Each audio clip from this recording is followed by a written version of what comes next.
Oh well. He's missing out. Okay. So the next chapter that we're starting is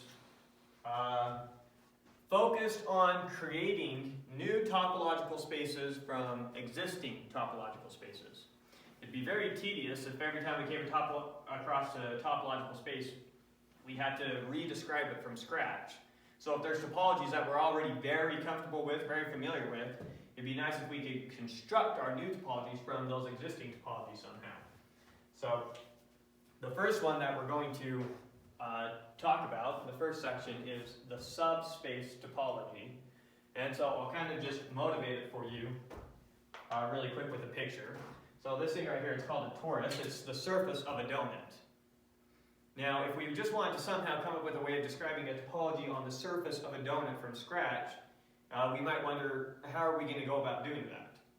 So in this class, what we're going to do is we're going to think about the donut as sitting in R3, three-dimensional space, right? And then what are our open sets in three-dimensional space? Just open balls, right?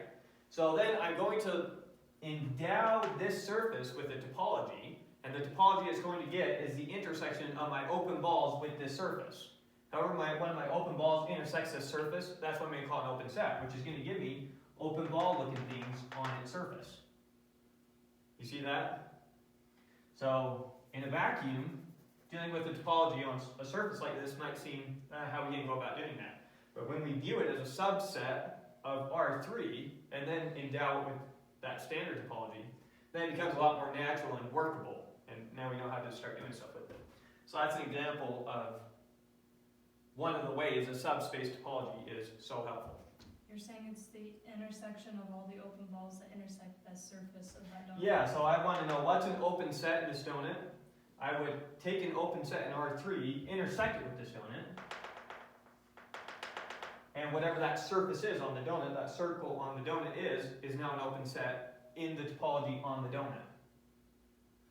So how does that make another topology? Well, we'll prove how it does. I'm jumping clear to the end for motivating why we care about subspace topologies, but we got to start from the beginning. Okay, so, and no recap this time because we won't make any reference to interior-exterior boundary. We will make reference to basis, so maybe recap basis real quick to make sure you remember what a basis is. You remember what a basis is? What's the basis on R with the standard topology? All the open intervals? Yeah, it's just all the open intervals. So we say the standard topology on R is any union of open intervals.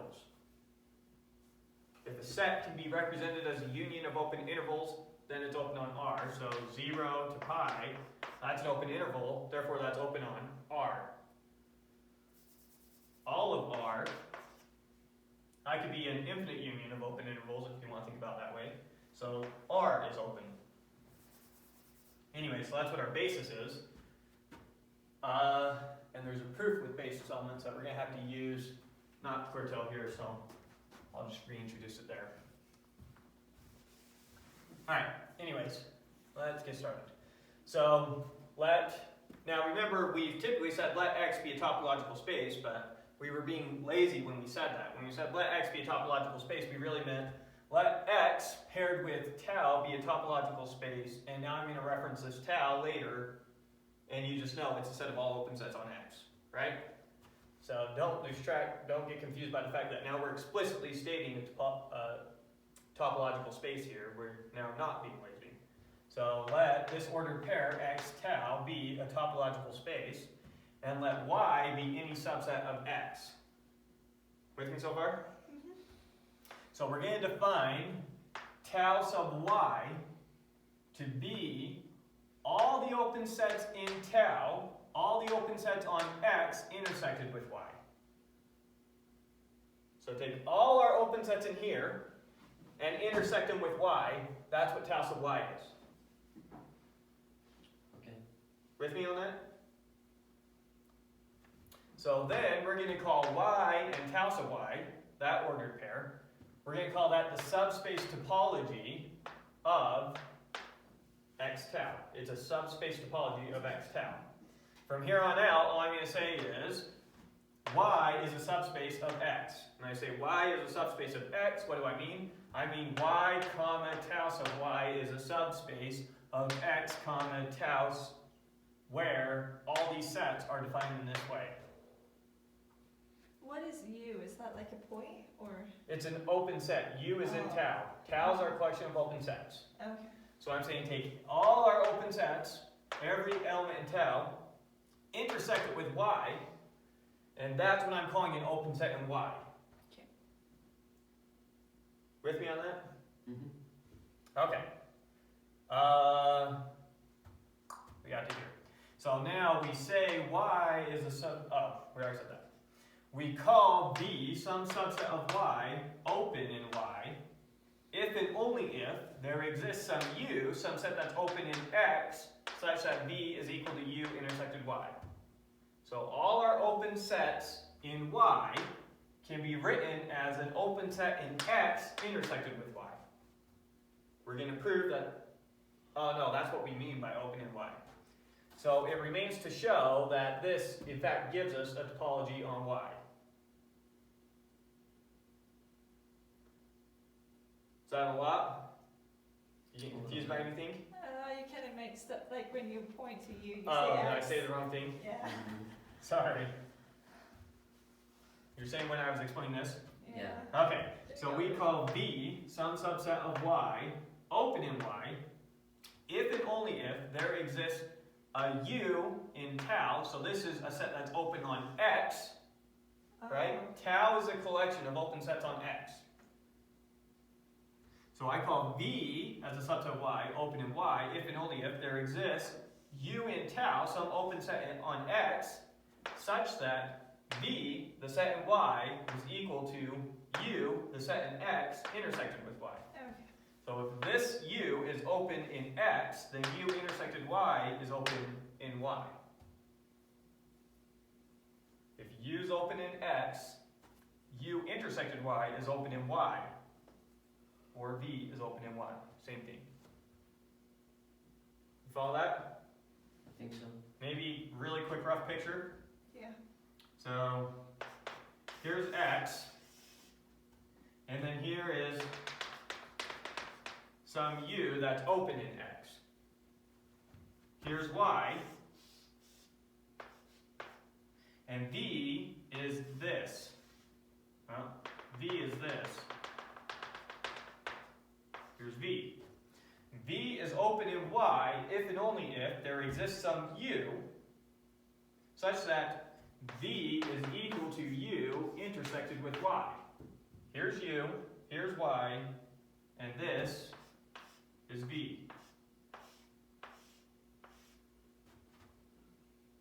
So V is open in y since there is some u that's open in x such that V is equal to u intersected y. If and only if.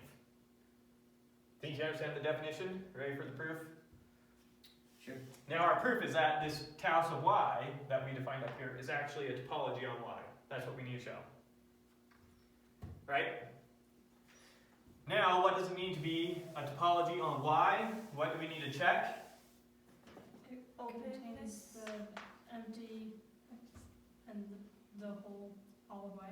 Yeah, we need to show that y and the empty set are open in the topology on y that we defined here. So, observe that y is equal to y intersected x is in the topology on y. Is x in tau? Yeah. Is x open on x? Mm-hmm. X in tau. What is tau? It's a collection of all open sets on x, Yeah. right? Is x in there? No, wouldn't tau be a subset of x? No, tau is a collection of subsets of x. It's the set of all open sets. So the smallest tau could possibly be is this. special name for that. What topology was that? I forgot. Like they use this one or something? No. Trivial. The trivial topology, is that what it was? I can't remember. I forgot the name. Anyways, this is the smallest a topology could possibly be though, right? This is the smallest tau can be. There might be other sets in there, but this is the smallest it can be. If tau is equal to the power set of x, then that's the discrete topology, right? If tau is equal to the power set of x, then it's equal to every possible subset of x, including the entire set and the empty set. So that's the biggest it can be. But for sure, x is in there, and for sure the empty set is in there, right? You follow that? Mm-hmm. Okay, so since x is in tau, then y is equal to y intersect an open set. If I can write y as y intersect an open set, then it's in tau sub y. What is tau sub y? It's all the open sets in tau intersected with y. Here's an open set in tau, it's intersected with y, therefore it's in tau sub y. Tau sub y is taking every element in tau and intersecting it with y. So is the fact that tau is open makes it so Tau that isn't open, tau isn't closed. Um, Tau is always a collection of open sets. I'm getting confused on one thing. So, tau sub y, is that the collection of all sets that intersect with y, or is it the collection of their intersections? Take tau sub y is equal to the set of all open sets intersected with y, meaning pick any open set from here you want, intersect it with y. That thing's in tau sub y. If the open set you picked didn't have any intersection with y, then when you intersect it with y, you get the empty set, which is for sure in there. I'm saying, is that open set in that tau, or is the intersection of that open set in y in tau? U is in tau if and only if U intersect y is in tau sub y.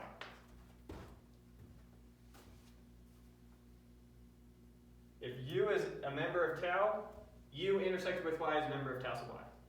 If U intersect y is a member of tau sub y, U is a member of tau.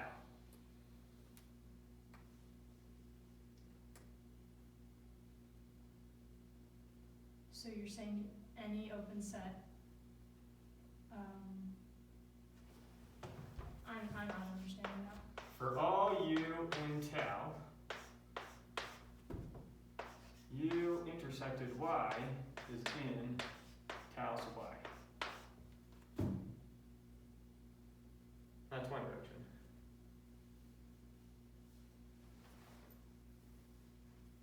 Okay, so it's their intersection that's in tau sub y? Yes, this set. Oh, is that what's confusing me? Parentheses there. That helps. Yeah, I thought it was you that was in, just the way that you're wording it. I was confused which one it was, but I understand now. Okay. Good. Okay. Any other questions? Think we got it? It's weird to get your head around the first time, so I think the subspace topology will be the only holdup, and then the other ones will be more intuitive once we wrap our head around this one. So we still need to show that that's open. We just barely showed that y is in tau sub y. Yeah. Which means it's open. Tau sub y is a collection of open sets in y. That's what tau is, remember? Right. Okay. So, we know that y is in there. Now we need to show that the empty set's in there. Right? 2. Observe that the empty set, how could I represent the empty set? Y intersect the empty set? Y intersect the empty set is in tau sub y. Is this an open set in x? Mm-hmm. Then this is an open set in y. Right? So now we've showed that y is in tau sub y, and we've shown that the empty set is in tau sub y. That satisfies the first condition of a topology. What's the second condition of a topology? The union of a or was it the finite intersections number next? is also an open set? Or it's either, I forget it's which either one the goes first. union of a finite number is an open set, or the union of an infinite number is an open set. So one way to keep that straight in your head, well, I don't know if this helps. This is how I always double check in my head. I think about a basis. If I union up basis elements, I for sure have open sets, right? Mm-hmm. And is there any limit on how many basis elements I can union up? No. So any arbitrary union of open sets should be open, but before that, the second condition is a finite intersection of open sets has to be open. Oh, Okay. So that's the next one we need to show. We need to show that a finite intersection of things in here is also in here. So let's do that one, 3. So let, what do we want to call them up there in y? V, is that what he's been using? So let V1, V2, dot, dot, dot, V sub n all be in tau sub y. Now we need to show out the intersection of all those things is in tau sub y, right? Yeah. and V1 to V sub n isn't necessarily a finite sequence. It's a finite number of elements. I have n of them. N could be any natural number. 52, and that's 52. Right, no, I understand, okay. Okay. So now let's look at their intersection. Then the intersection from I equals 1 to n of v sub I is equal to, what do we know about v sub I? There exists an open set U in X that when intersected with Y equals V sub 1. Perfect. So we can rewrite this as the intersection from I equals 1 to n of u sub I intersected with Y, where each u sub I is in tau, right? Mm-hmm. You follow that?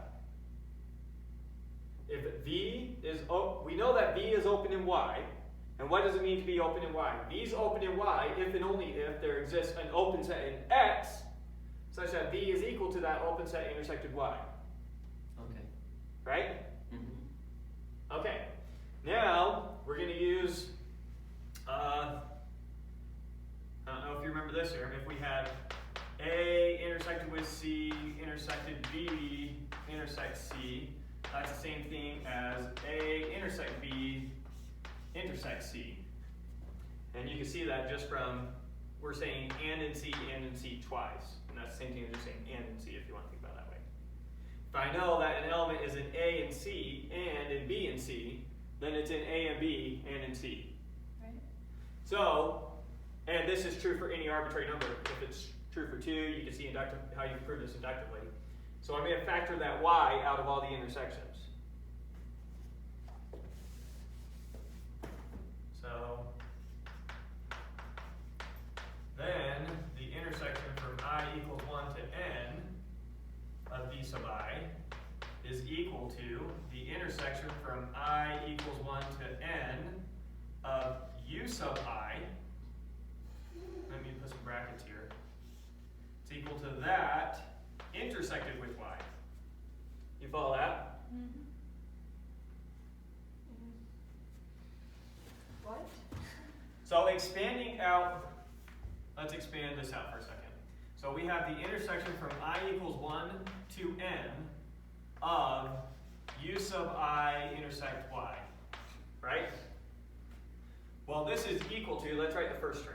The first term is u sub 1 intersect y, and then we're going to intersect that with the second term, u sub 2 intersect y, and we're going to keep doing that, dot, dot, dot, all the way down to the end point. U sub n intersect y. This is shorthand notation for this. Factor all the y's out. So I'm saying everything in u sub 1 and y, and u sub 2 and y, and u sub 3 and y, and da da da da da, and u sub n and y is the same thing as and all those and y. Okay, yep. Okay. And now, notice, that is in tau sub y. How do I know that? Because each use of y is open, so the intersection of all of them. These are open in x, so their intersection is open in x. So I found something open in x intersected with y is what we're equal to. So that satisfies the second condition. And then the third condition is almost identical, but just with unions, because the same factoring works. So let's draw out the idea that we're going to use. If I have A, Y, or B, Y, not or, union, sorry. Union B, Y, and that's the same thing as A intersect B, oops, A union B intersect Y. Another proof we did, we're back in chapter 0. So, if I look at everything that's in A and Y, or B and Y, that's everything in A or B and Y. If it's here, it's in Y. If it's here, it's in Y. So it's always in Y. You follow the logic there? Write that out as a proposition. That would be A or Y and B or Y is logically equivalent to A or B and Y. Okay, yeah, makes sense. Right? Okay. So, that's what we're going to use for the same thing. So, now we let V sub alpha be any arbitrary collection of open sets in Y. And this one can be infinite. This one can be infinite. Okay. You with me so far? Mm-hmm. Okay, so let that. Then, the union of those, and now we're using union like we did in set theory, right? The union of this collection is equal to the union, and now we could write this, not U, thinking ahead, the union of a bunch of U sub alphas intersected with Y, right? Each V sub alpha can be represented as a U sub alpha intersected with Y. Every open set here has to be an open set here intersected with Y. Okay. You follow that? Yeah. And then same thinking for what I scribbled down here before the proof. So that gives us that is equal to the union of all the U sub alphas intersected with Y. Since you're intersecting everything you're unioning up with Y, that's the same thing as just unioning them all up and then intersecting with Y. Okay. And that is in tau sub Y. Because it's an arbitrary union of open sets intersected with Y. An open set intersected with Y. Follow that? Yeah. Okay. So, this thing that we call the subspace topology is a topology. Big spoiler. They told us ahead of time.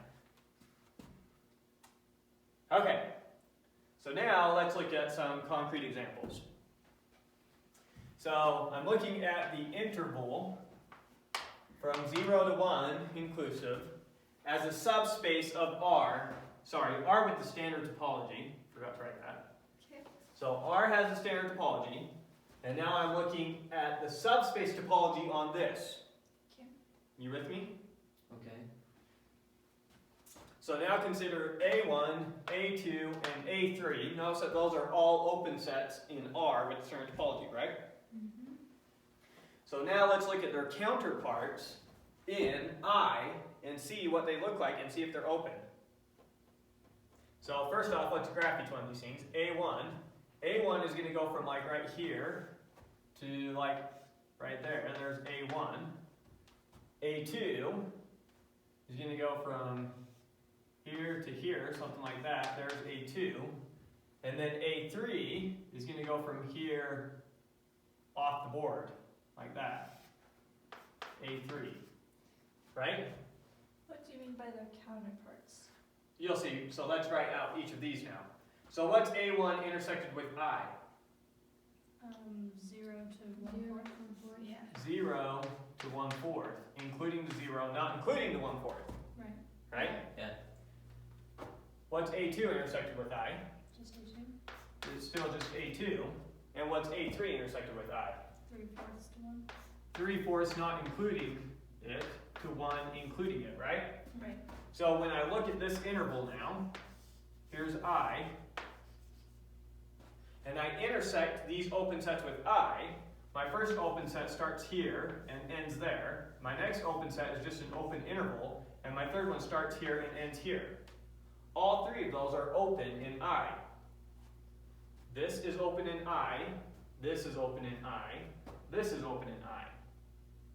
Notice this is not open in R, and this is not open in R. This one also happened to be open in R.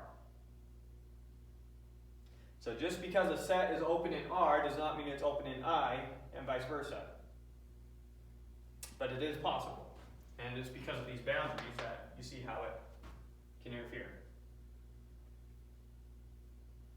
So here's 3 open sets in the subspace topology on I, when you view it as a subspace of R with the standard topology.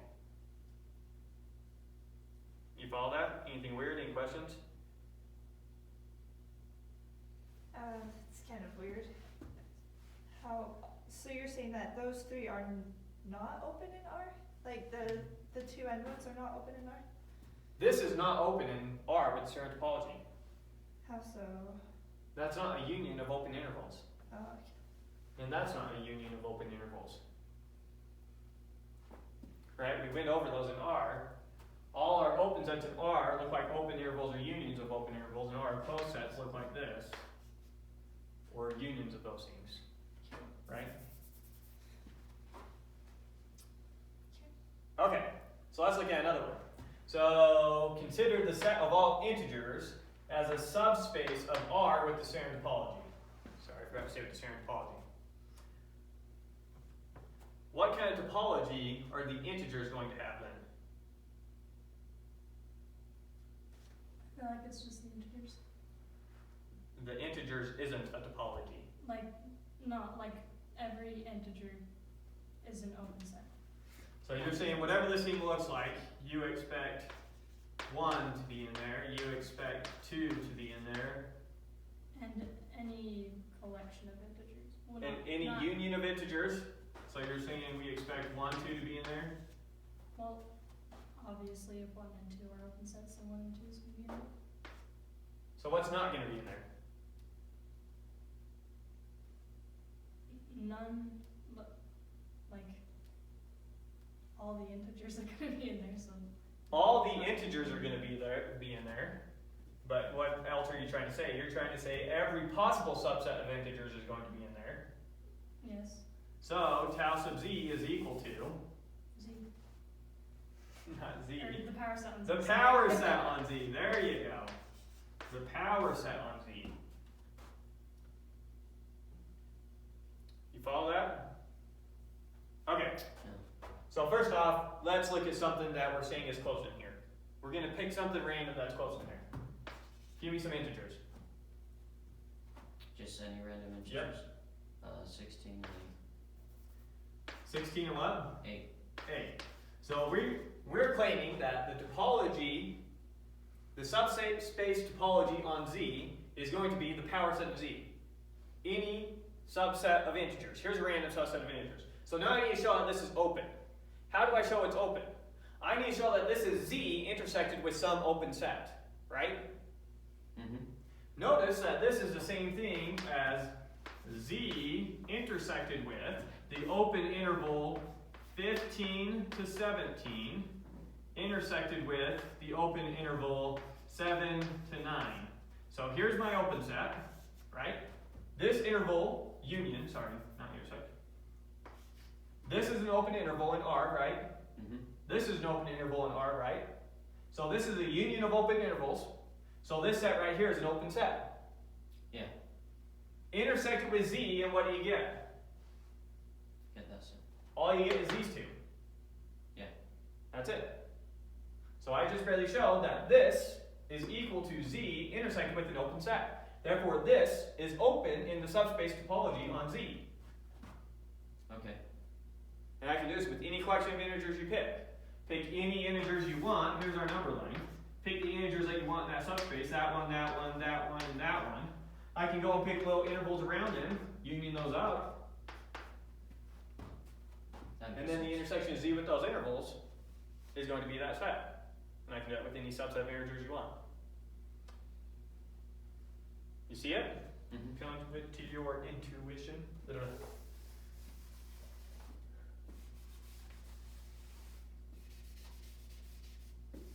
So we're good with the idea that if we look at z as a subspace of R with the standard topology, then the topology on z is going to be the power set of z. Every possible subset of integers. Okay. If we're good with that, then let's move on to another example. Oh, this is a definition. Sorry. Let Y be a subspace of Rn. Then the standard topology on Y is a subspace topology Y inherits from the standard topology on Rn. That's almost exactly what you expect.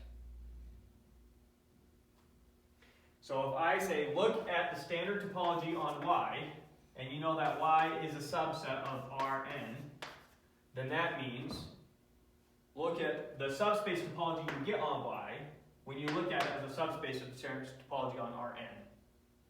It's just shorthand, so I can say, consider the standard topology on Y. Then what do you know? You know my open sets here. Any open set here, B, can be written as an open set in the standard topology here intersected with Y. Where this U is an open set in the standard topology on that. That's what it means when I say Y. Consider Y with the standard topology. Nothing weird, right? Because this is going to be common when we're talking about, like over here. So when I talk about the standard topology on the torus, what do I mean? I mean the torus as a subspace of R3. Now get the standard topology by intersecting with open sets in R3. Make sense? Mhm. So now you know what I mean when I say the standard topology on the torus when you view it as a subset of R3. Let's look at another concrete example. So R, I never say with the standard, with the standard topology. I did. All right, so let Y equal the union of those two intervals is a subset of R with the standard topology. Now the question is, in tau of Y, is this set open or closed? That's supposed to be a negative one, sorry.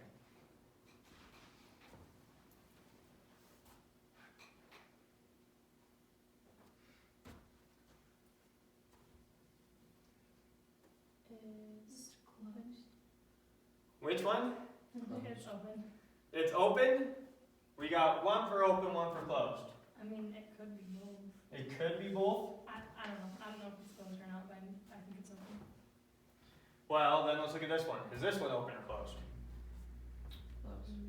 It's open. It's the same concept. I don't see anything different. Same concept. They're both open and closed, right?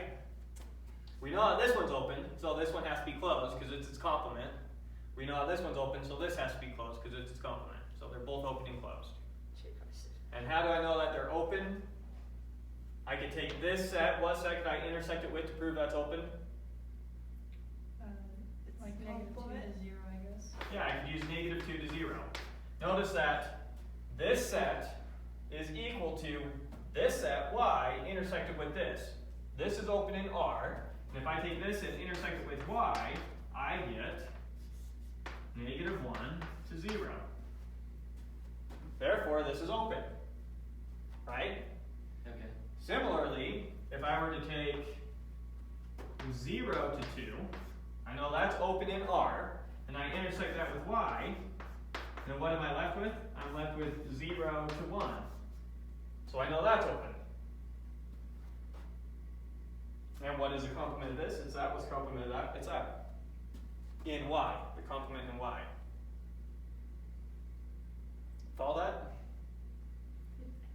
comfortable with these open sets in the subspace topology? No? Well, it'd be better to do some more. We're out of examples.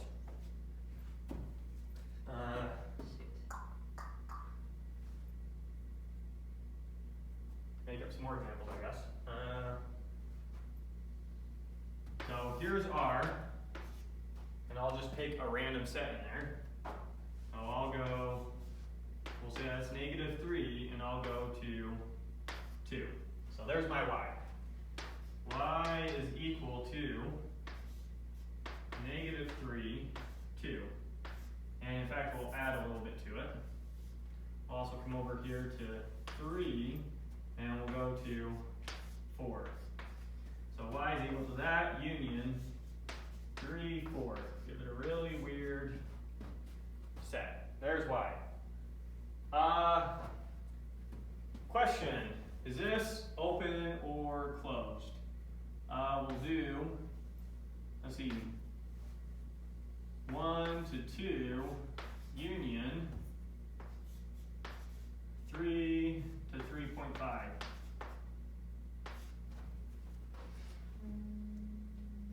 Yes. Yes, it's open. It's open? How do you know that it's open? What is the set? What's the open set in R that I'm going to write right there? 1 to 2, not including either room. Union with 2.5 to 3.5. Thinking too hard. 1 to 3.5 intersected with Y. Yeah.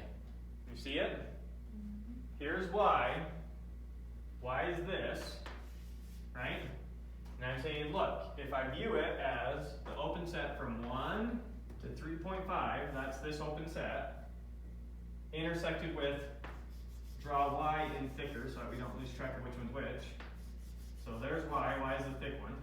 Now when I look at the set from here to here, intersected with Y, I get this interval, not including the endpoints, and this interval, including that endpoint. That's exactly what these are. You see it? Mhm. Yeah. Okay.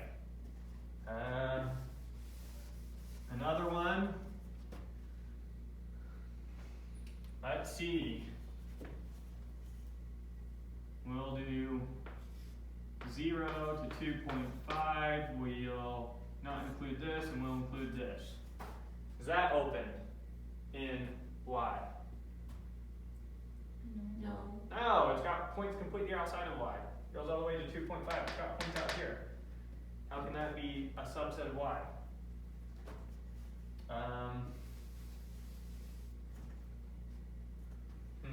don't know. Those of you guys getting this, have any ideas that you think would help people not getting it? Well, I think I'm starting to get it with that example. Yeah.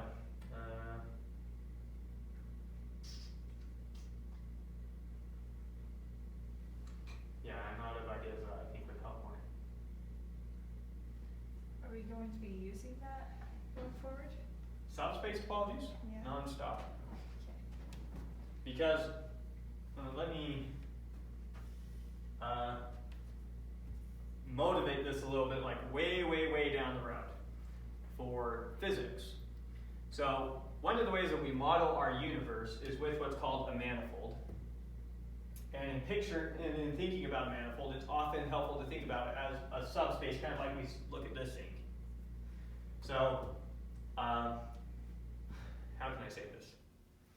If we think about, for example, one of the potential models that they have for our universe has it so that if I could freeze the expansion of the universe right now and go that way forever, it's possible for me to come back to where I am. And so the intuition that's often used for that is to think about the universe as a surface of a balloon. So here you are, here I am on the balloon, and it's possible that if you kept going one way long enough that you would come all the way back around and end up exactly where you are. If you think about condensing our three-dimensional space down to a two-dimensional surface and plotting it out on the surface of a balloon, then that's one of the ways that they model the universe. And you might have heard if you've ever heard someone talk about the Big Bang, one of the questions is, so the Big Bang happened, where did it happen at? You know where the Big Bang happened? It's right over there. Did you see it? It's huge. So you think about the way that the universe is expanding is someone blowing up the balloon. So notice, let's kind of draw it in 3 stages. Here's a balloon, here's me, here's you, we're in the universe. Here's a balloon at a later point in time. Here's me, here's you in the universe. Here's a balloon at a later point in time. Here's me, here's you in the universe. Now, me and you are just standing there the entire time not moving. And yet the space between us is growing. That's what we mean by the universe is expanding. Space seems to be growing between all objects. It's not necessarily that things are moving apart. It's that space is growing between them is one way to think about it. And so what's the Big Bang? You run the balloon blowing up process in reverse until it's just a point. That's the Big Bang. Where did it happen at? Everywhere. Right? When you start blowing up a balloon and you end up with this big balloon and you say, whoa, where did this big balloon come from? It came from that same little balloon. All the rubber was there to begin with. You just expanded it. Same idea. So we model these things with manifolds, and since it's hard for us to think in higher dimensions, we often try and think we're going to reduce it down to just like a 2-dimensional manifold and thinking about it in 3-dimensional space. And so in that sense, we're going to view it as a subspace topology. Very cool. So there's like way down the road, Okay. still the same concept coming up again and again. So subspace topologies never go away.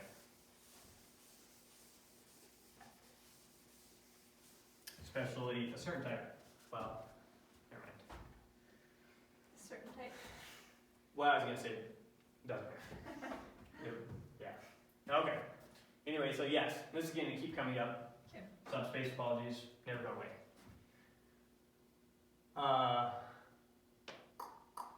What were we doing? Oh, we were just spitting out examples. Yeah.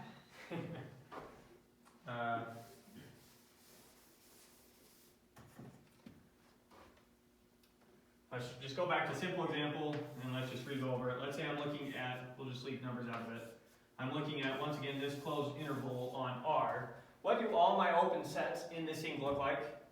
Well, they either look like endpoints, so they either look like sets like this, or sets like this, or they're open intervals somewhere inside of here. So I might use the endpoint, so if I intersect an open set with it like that, I end up with something that looks like that. If I intersect down at this end, I end up with something that looks like that, but typically when I just intersect, it just looks the same. Right? Right. Okay. And you can also get a closed interval. Yeah, and I could also take this open interval and get the whole thing as open, right? But we always know that the whole thing's open, so.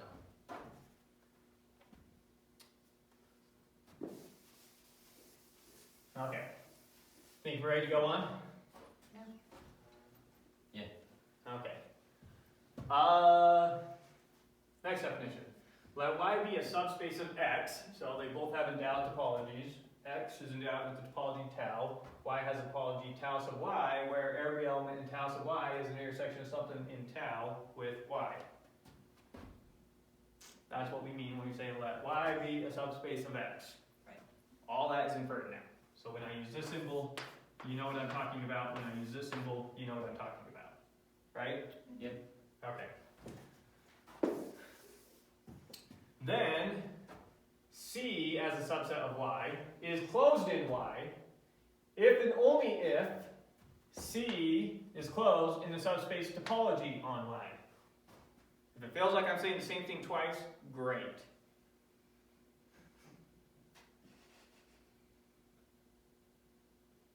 Does it feel like I'm saying the same thing twice? Yeah. Wonderful. So you already have the basic intuition for what I mean by C is closed in Y. It means it's a closed set in the subspace topology on Y. That's what it means for C to be closed in Y. What's the point of that definition? So from here on out, I can say let C be closed in Y, and you know exactly what I mean. So I don't have to say let C be a closed set in the subspace topology on Y. That's what definitions do, right? They give you a shorter way of saying the exact same thing. Okay. Okay, I guess. That's what I do. Alright. So now our big proof that we were probably expecting eventually. Let y be a subspace of x, then C as a subset of y is closed in y, if and only if there exists some closed set in D such that C is equal to D intersect y. So the same way our open sets were written as open sets intersected with y, our closed sets are going to also be written as closed sets intersected with y. Pretty intuitive. Now, let's prove it. Okay, if and only if proof, so let's go this way first. This way first is to let C be closed in y. Let C be closed in y. What does it mean for C to be closed in y? What does it mean for a set to be closed? Its complement is on. Yeah. And remember, it's complement in y. So I can't just use my complement symbol now because it might get confusing, complement which set. So now I need to write y minus c. So then y minus c is open in y, right? If c is closed in y, then y minus c, the complement of c and y, is open. You with me so far? Yeah. I'm not going to keep writing. I'm going to just write equals and just explain as I go rather than taking a bunch of lines to say it. So then this is open. So if this is open, it's equal to some open set in X intersected with Y. Okay. Now, if this is open in Y, then its if this is open in X, then its complement is closed in X. Gonna have a lot going on here. So this is the same thing as X minus U intersect Y. Oh, sorry. That doesn't make sense. X minus D intersect Y for some, not the same, for some closed set D in X. So since U is open in X, it is the complement of a closed set in X. Right? Yeah. Okay. So, let's see. How can I rewrite that?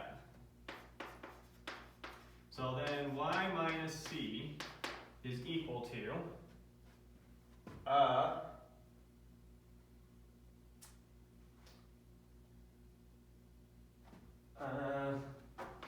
let me write it and then explain. X minus, or X intersect Y minus Y intersect D.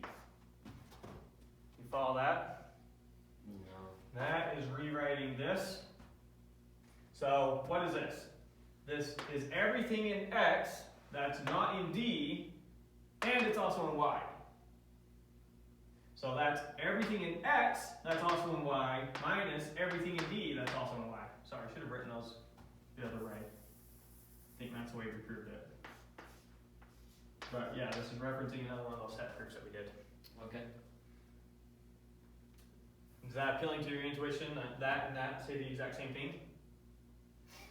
Now, what is Y intersect X? It's just Y. Y is a subset of X. X is everything. If you take everything and you intersect it with Y, you just get Y. Okay. Right? So this is the same thing as Y minus C is equal to Y minus D cap Y, right? Which gives us what? C is equal to D intersect Y. C is equal to D cap Y. Yep. You see that? Follow that? Anything weird? Okay, so we proved it the first way, now we need to go the other way. Right? Yep. Okay, so now,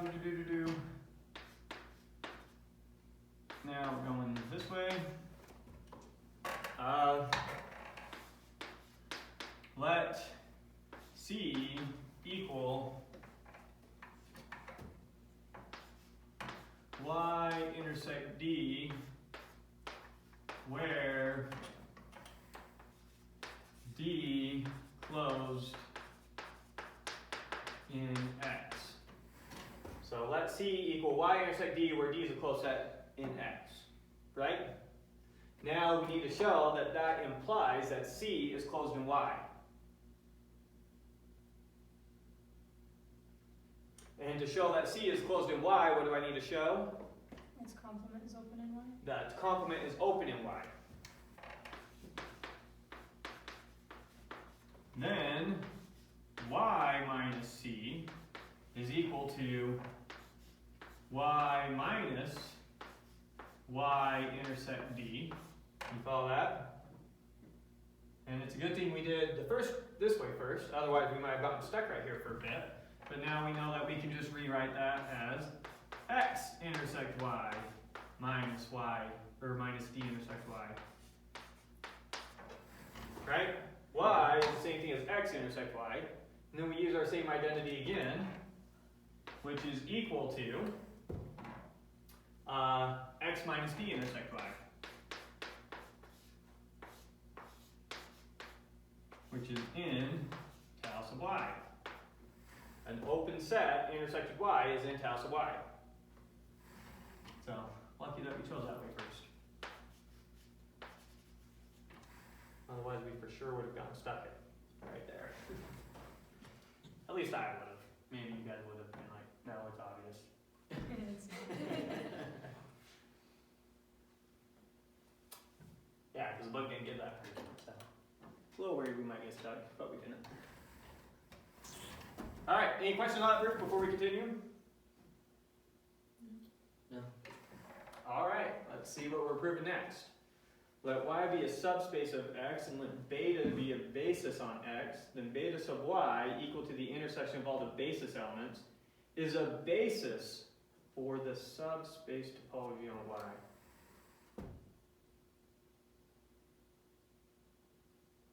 Oh, I'm thinking ahead to product spaces. Sorry. That's next week. Yeah, okay, this makes perfect sense. Oh yeah, and I drew a picture to help it make sense.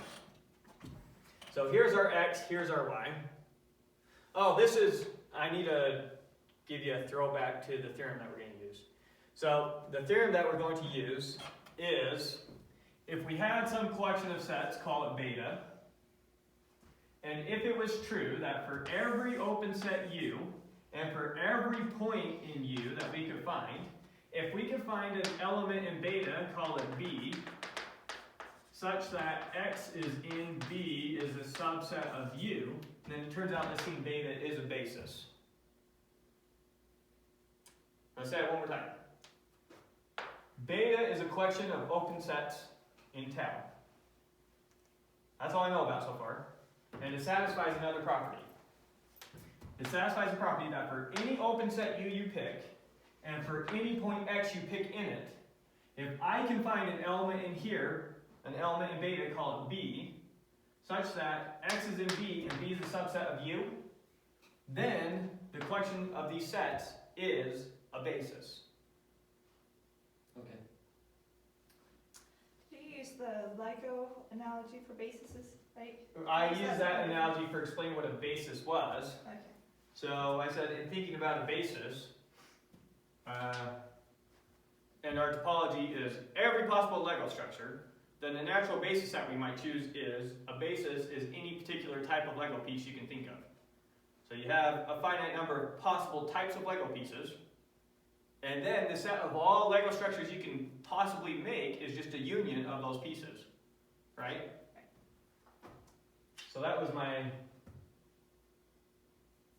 intuition with the Lego, but this wasn't a theorem. This wasn't proving, or this wasn't a definition for basis elements. This is a proof that we used. Because to show that something is a basis, we didn't do it this way. In general, how do you show that something's a basis?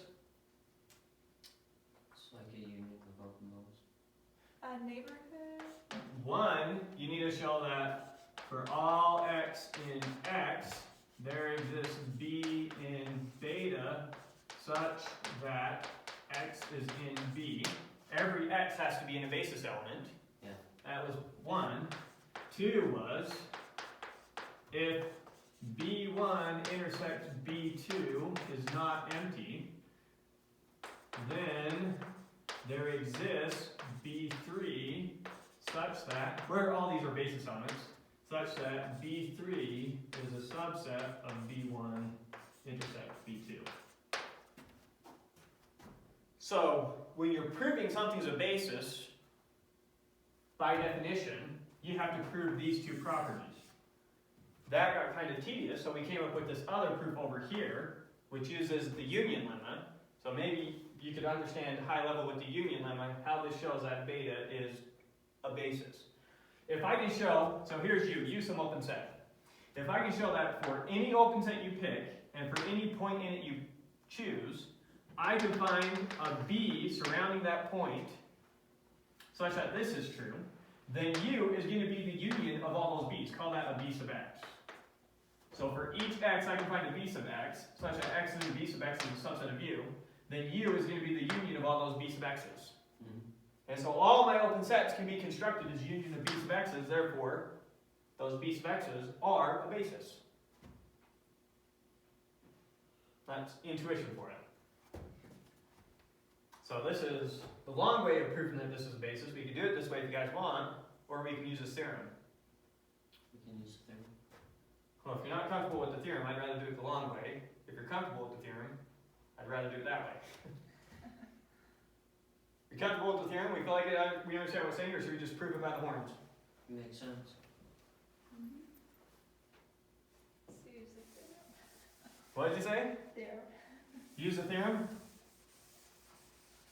Okay, we'll use the theorem. I don't know if it'd be that much harder. I'm just worried about how much space I have.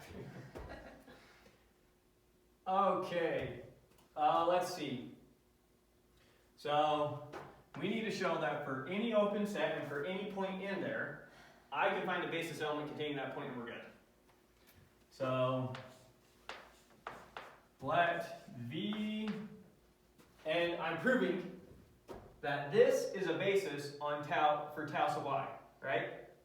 So I need to take an arbitrary open set in tau sub y and show that I can find one of these basis elements containing that. I'm trying to say too much in that time. Let's write it and then I'll explain what we need to do so far. So let V be any open set in tau sub y. And let X be any point in V. So here's my X. V is going to equal U union Y. So I'm going to let that, comma, guess we'll do another and let U be the open set in tau such that V is equal to U intersect Y. Right? Because if V is in tau sub y, then there has to be some U such that U intersect Y gives me V, right? Yeah. Okay, now I think we can explain my picture here. So now here's what I need to show. So here's my V. I need to show for any point in V you pick, call it little x, I can find a basis element in Y, one of these beta sub y's, a B intersected with Y, containing X, such that that B intersected with Y is a subset of U intersected with Y. Or in other words, such that this basis element is a subset of V. Okay. So I need to show that X is in B in alpha, or B sub Y, is one of those basis elements, a Y element, and it's for the point X, 2 subscripts, I don't like that. Man, tough cookie. Alright. Which is a subset of V. So I need to show that for every X in V, I can find a B sub Y sub X, such that this is true. The way I'm going to do that is to go back and look inside X. I know that for X, I'm going to be able to find a B containing it, such that B is a subset of U. Now when I take the intersections, this is still going to be a subset of that. That's the big picture of how we're going to do it. You follow me? I think so. Okay. 2. So I know x is in V, and V is equal to U intersect Y. So I know x is in U. Alright, so since x is in U, there exists B in beta. Beta is my basis on x, not my basis on y. Okay. So there exists a basis element in x, that's this circle, such that x is in B is a subset of U. Remember, since beta is a basis for x, then every open set in x is just a union of basis elements. That's what it has to be. So if x is in U, then it must have been in some basis element, call it B. And maybe we'll say B sub x. Although maybe we don't need that subscript. So let x be any point in our open set, then there must exist some basis element containing that point, such that that basis element is also a subset of U. Right? Then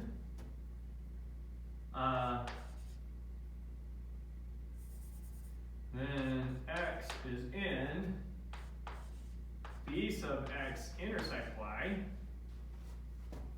How do I know that? Because x is in y. X is in V, V is U and Y, so x is in Y. You with me? Mm-hmm. Okay. So x is in B sub x intersect Y, which is, I want to say two things at once. We'll just do one of them first.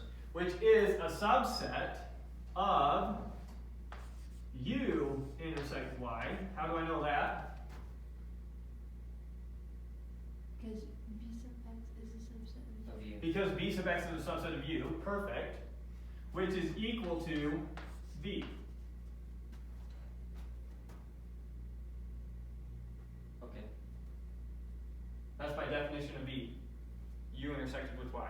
Oh, I thought that's like what you're trying to prove or whatever. No. So then that, comma, and also Bx intersect Y is in beta on Y. Right? What is my beta sub Y? By definition, it's all my basis elements on X intersected with Y. Yeah. Beta sub Y is equal to all B intersected Y for every B in beta. So beta is a basis on X. Take all its basis elements and intersect them with Y. That's what beta sub Y is. Okay. So this is a basis element on X intersected with Y. Therefore, it's in beta sub Y. Right? Mm-hmm. Okay.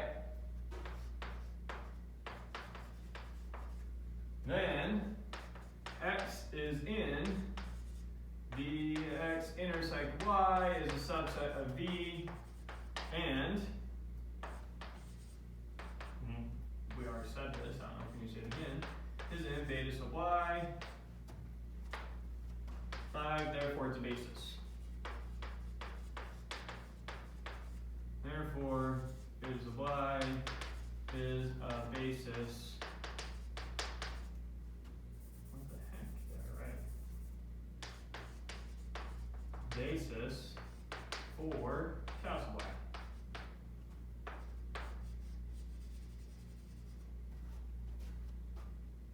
Follow that? I think so. Anything weird?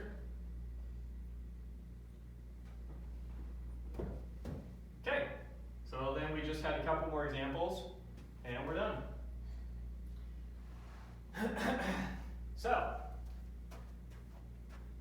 the reason that that one is so nice is because now, rather than thinking about, now when we look at our, let's just look at the example and then explain how we're using it. So now we're going to look at S1. S1, by the way, is a circle. Okay. Just a circle. So we're going to look at S1 as a subset of R2. Here it is. Now, we just barely proved that if we take our basis elements in R2 and intersect them with S1, if we take our basis elements in R2 and intersect them with our circle, that gives us basis elements for our topology on S1. So I know my basis elements in R2 look like open circles, little open balls, two-dimensional open balls, right? Yeah. So now I know my basis elements on S1, when it has the topology that it inherits from R2, the standard topology, are little open intervals, kind of, right? These curved open intervals. So now I know these are basis elements on my circle. And now I have a ton of intuition for what open sets look like on this circle now. So when I say consider the standard topology on S1, it's all the sets you can get when you take unions of these open intervals. You understand why I put that circle there and you don't include those endpoints, right?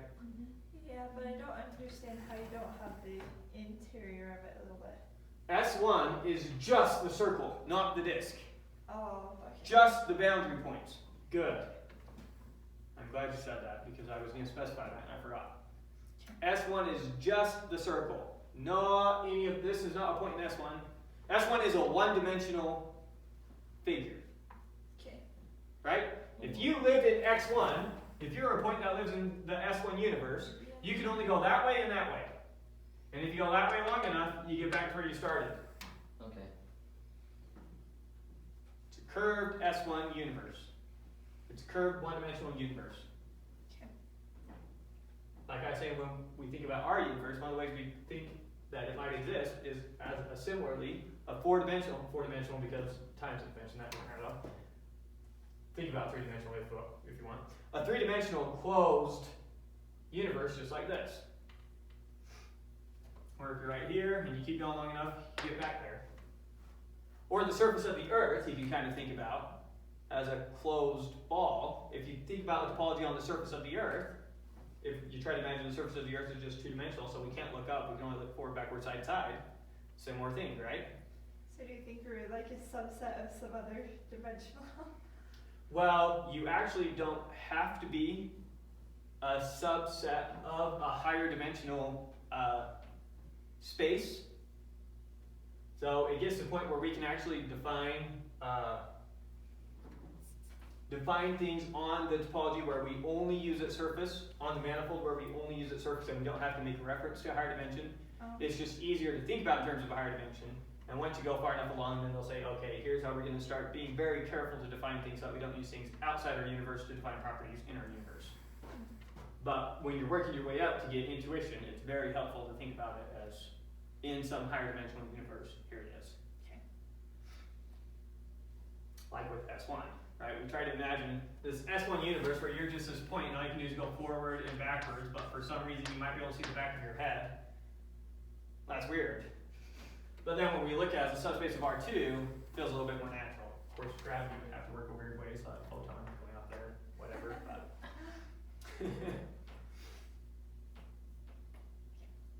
right? I think that should potentially be possible with like a black hole. If you're on the event horizon of a black hole and you look that way, you see the back of your head.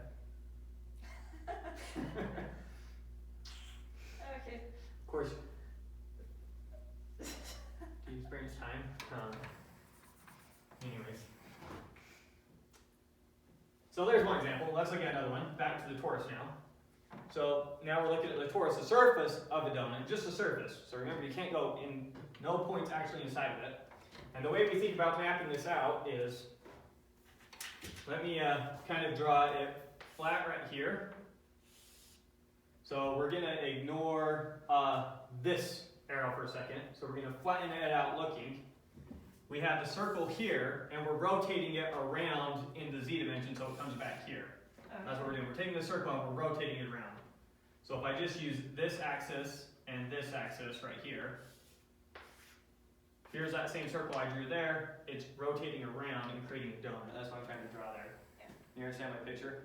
Mm-hmm. Yeah. Huh? Yeah. Okay.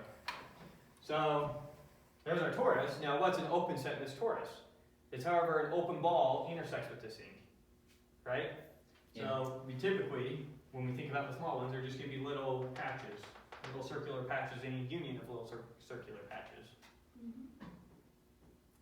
right? Okay. So that's our intuition for what are open sets on this torus now.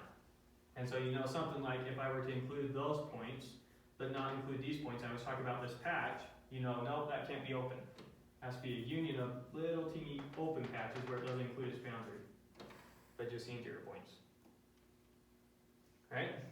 Okay. And notice, it's not even hard for us to think about some weird figure like this now. I'm trying to draw those as like holes. So there's a surface and then, well, here's our surface. Maybe if I do something like that, it helps. I'm not much of an artist. That's the surface I'm talking about. So similarly, what do open sets look like on the surface? Little patches, little circular patches, all the points inside that little circular patch, and a union of little circular patches. Because of this here. We know that we can call its basis elements, just take basis elements in R3 and intersect them with that thing.